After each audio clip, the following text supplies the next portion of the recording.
Olha, o título desse estudo pode parecer super complicado. Dê a diferenciação, mantenha as células-tronco de melanócitos em um nicho dinâmico. Mas, no fundo, o que ele promete é uma resposta totalmente nova e fascinante para uma pergunta que, poxa, todo mundo se faz. Por que, afinal, o cabelo fica branco? Então, vamos lá. O cabelo ficar grisalho ou ficar branco é um processo que todo mundo conhece. Mas a ciência por trás disso? Essa é muito, mas muito mais estranha e dinâmica do que a gente poderia imaginar. Para a gente entender essa nova descoberta, primeiro a gente precisa montar as peças do quebra-cabeça do envelhecimento do cabelo.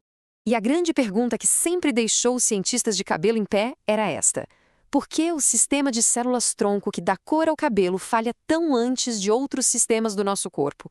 É uma forma de envelhecimento quase à parte. Bom, por muito tempo, a explicação se baseava em um modelo que a gente pode chamar de a célula-tronco reservada. A protagonista da nossa história é a célula-tronco de melanócitos, ou, para encurtar, MC.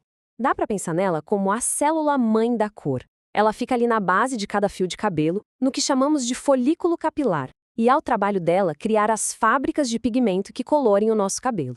O modelo antigo era bem simples, quase como uma linha de produção, sabe? A célula-tronco, a chafona, ficava lá na sua base. Aí ela produzia uma célula-filha que saía numa missão sem volta para produzir o pigmento. Era visto como um caminho único, sem retorno. Mas é aqui que a história tem uma reviravolta daquelas. Uma nova pesquisa revela um modelo totalmente diferente, o da célula-tronco viajante. E a pergunta que mudou tudo foi justamente essa. E se essas células-tronco não ficassem paradas na base delas o tempo todo? Pois é, usando imagens ao vivo, os pesquisadores viram uma coisa inacreditável. As células-tronco de melanócitos não ficam paradas, não. Elas viajam, se transformam e depois voltam ao seu estado original. É um ciclo constante de movimento e mudança que ninguém esperava. E agora, se liga nesses dados que isso é muito interessante. Ao seguir uma única célula-tronco, olha só o que descobriram. Apenas 28% se dedicavam só a criar pigmento. A grande maioria, 58%, fazia as duas coisas. Elas conseguiam tanto criar mais células-tronco para manter o estoque, quanto as células de pigmento. Quer dizer, é uma versatilidade impressionante.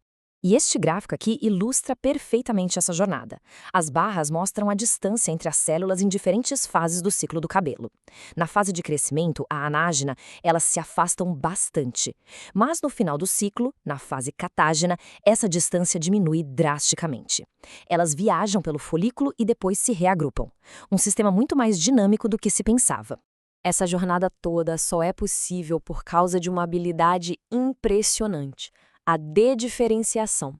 É basicamente a capacidade de uma célula que já estava virando especialista dar um passo para trás e voltar a ser uma célula-tronco. É tipo voltar no tempo, em nível celular. Essa imagem aqui deixa essa transformação super clara. À esquerda, a gente vê a célula no seu modo operária, com uma forma ramificada, ideal para produzir pigmento. Já à direita, ela está em seu estado de célula-tronco, compacta e oval, pronta para se multiplicar. A célula muda de forma e função dependendo de onde ela está e do que precisa fazer no folículo.